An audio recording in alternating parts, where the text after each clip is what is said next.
Hello and welcome back to the channel. आज के इस लेक्चर में हम बात करने वाले हैं अर्थव्यवस्था में आय, रोजगार और उत्पादन का जो निर्धारण होता है वो किस प्रकार से होता है। आज के इस लेक्चर में हम डिस्कस करने वाले हैं। अगर आपने इससे पहले का लेक्चर नहीं देखा है जिसमें हमने समग्र मांग और समग्र पूर्ति को देखा है, समग्र मांग और समग्र पूर्ति क्या होती है वो आप पिछले लेक्चरों में देख सकते हैं। लिंक आपको डिस्क्रिप्शन या आई बटन में मिल जाएगा, तो वो लेक्चर आप जरूर देखें ताकि आपको ये चीज़ें आसानी से समझ में आ जाएं। जो हम बात करने वाले हैं वो है आय, रोजगार और उत्पादन का स्तरों का जो निर्धारण होता है वो किस प्रकार से होता है। यानी ये इसको अगर कंक्लूजन निकाला जाए तो प्रभावपूर्ण मांग की बात करेंगे हम। इनमें क्या होता है प्रभावपूर्ण मांग, और प्रभावपूर्ण मांग कैसे बनती है वो देखेंगे। देखो, अर्थव्यवस्था में आय, रोजगार और उत्पादन के स्तरों की अगर बात करते हैं तो कहाँ पर कीन्स क्या कहते हैं कि इनका निर्धारण कहाँ पर होता है, जहाँ पर समग्र मांग और समग्र पूर्ति मिलते हैं वहाँ पर इन तीनों चीज़ों का क्या होता है, निर्धारण होता है। इससे पहले हमने दो चीज़ें डिस्कस करी थी। देखो, छोटे छोटे डायग्राम बना रहा हूँ। ये देखिए, ये था आपका समग्र पूर्ति या एग्रीगेट सप्लाई, और एक था आपका ये वाला डायग्राम जो था आपका एग्रीगेट डिमांड। ठीक, ये था आपका एग्रीगेट डिमांड और ये था आपका एग्रीगेट सप्लाई। ऐसे टाइप के दो कर्व आपने पिछले लेक्चरों में देखा होगा। अब देखो, इन दोनों कर्व को जब हम मिलाएंगे, क्योंकि जब प्रभावपूर्ण मांग की बात करते हैं, प्रभावपूर्ण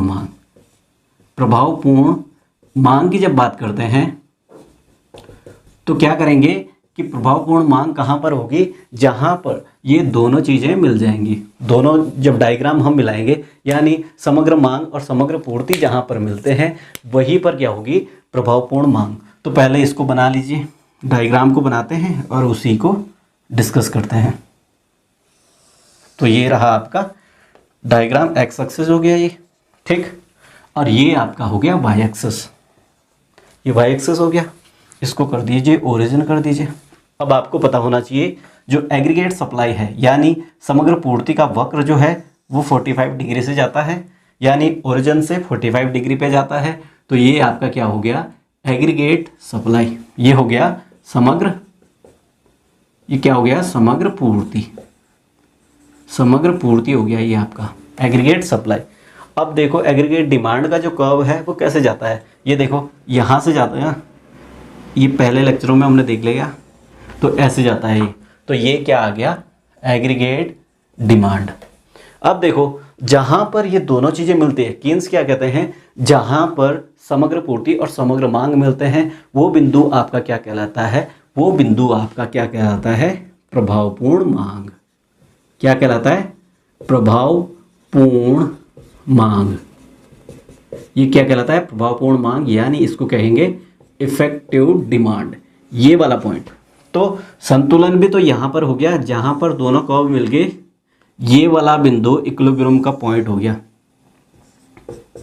ये बिंदु संतुलन का बिंदु हो गया, जहाँ पर क्या मिला है, समग्र मांग और समग्र पूर्ति के जो वक्र मिले हैं, ठीक, वो बिंदु हो गया आपका प्रभावपूर्ण मांग हो गया। इसमें कुछ चीज़ें बची हैं, जैसे देखो यहाँ पर क्या आएगा, यहाँ पर आएगा AD आ जाएगा और यहाँ पर आ जाएगा AS आ जाएगा।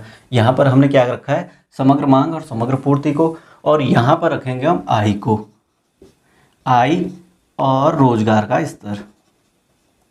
यहाँ पर रखा हमने आय और रोजगार के स्तर को हमने क्या रखा है, यहाँ पर रखा है। अब आय, रोजगार और उत्पादन की अगर बात करते हैं तो यहाँ पर क्या होता है कि जो संतुलन का बिंदु है, अगर इससे ऊपर जाते हैं, अगर इससे ऊपर एग्रीगेट डिमांड की तरफ जाते हैं तो रोजगार की स्थिति बढ़ेगी, क्योंकि मांग और रोजगार का क्या क्या है, सीधा संबंध होता है, धनात्मक संबंध होता है। और जैसे ही पूर्ति बढ़ेगी, किसी भी चीज़ की अगर पूर्ति बढ़ेगी तो डिमांड कम हो जाएगी।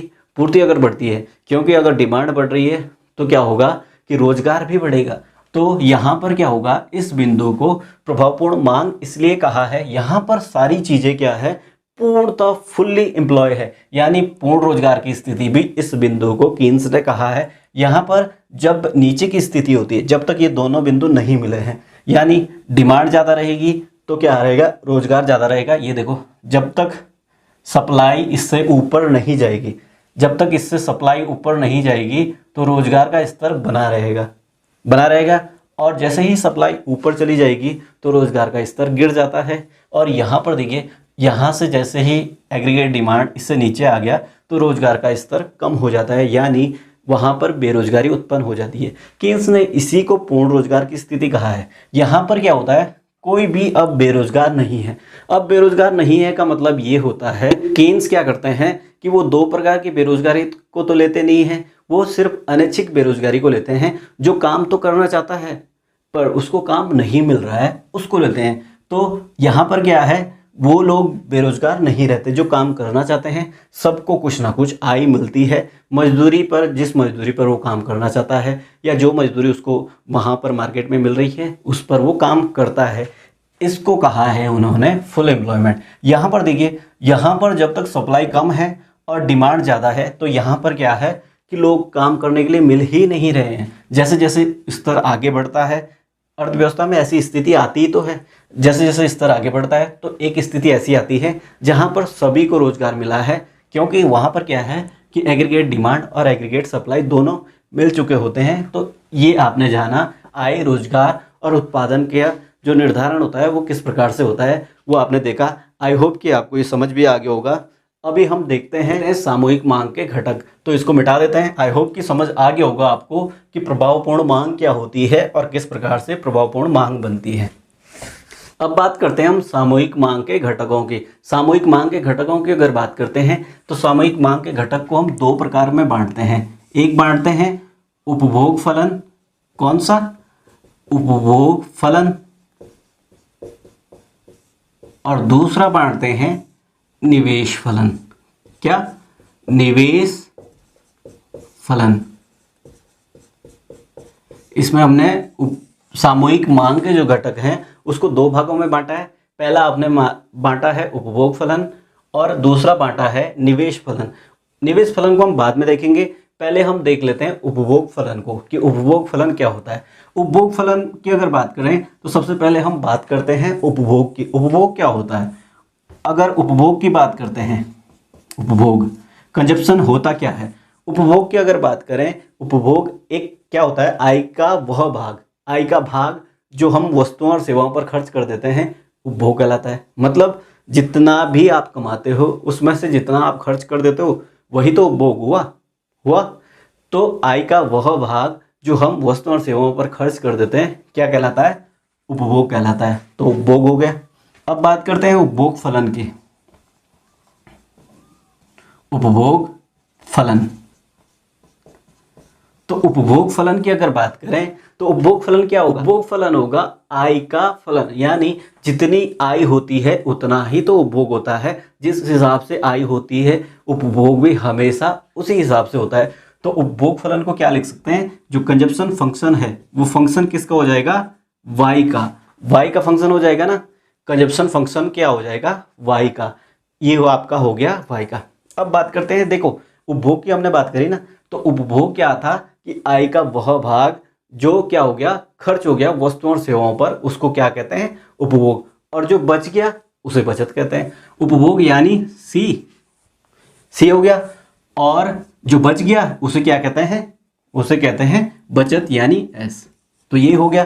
तो ये दोनों चीजें देखो, ये दोनों चीजें देखो, आई क्या है, वाई से हम किसको डिनोट करते हैं, आई को। तो y इज इक्वल टू क्या हो जाएगा, C प्लस एस। तो ये फॉर्मूला आपको आगे काम आने वाला है, इसलिए हमने ये बताया आपको। तो y is equal to C plus S हो गया आपका। देखो C क्या है, कंजप्शन है, उपभोग है, और S क्या है आपका, बचत। और ये दोनों चीज़ें मैंने डिफाइन कर दी है कि उपभोग क्या है, आय का वह भाग जो वस्तुओं और सेवाओं पर खर्च किया जाता है उपभोग कहलाता है, और जो बच जाता है वो बचत कहलाता है। तो आई होप कि आपको सामूहिक मांग के घटक जो हैं वो समझ आ गए होंगे, उपभोग भी आपको समझ आ गया होगा, उपभोग फलन भी आपको समझ आ गया होगा। निवेश फलन हम बाद में देखेंगे, नेक्स्ट लेक्चर में हम देखेंगे। तो आई होप कि आपको ये लेक्चर समझ आ गया होगा। समझ आया तो वीडियो को लाइक कर दें, अपने दोस्तों के साथ शेयर करें, और चैनल पर नए हैं तो सब्सक्राइब करना ना भूलें। मिलते हैं आपको जल्द ही नए लेक्चर में। काफ़ी लेट हो गया ये वाला लेक्चर, पर कोई नहीं, अब लेक्चर आते रहेंगे। मैं काफ़ी ज़्यादा बिजी हो गया था, पर अभी लेक्चर आते रहेंगे। धन्यवाद।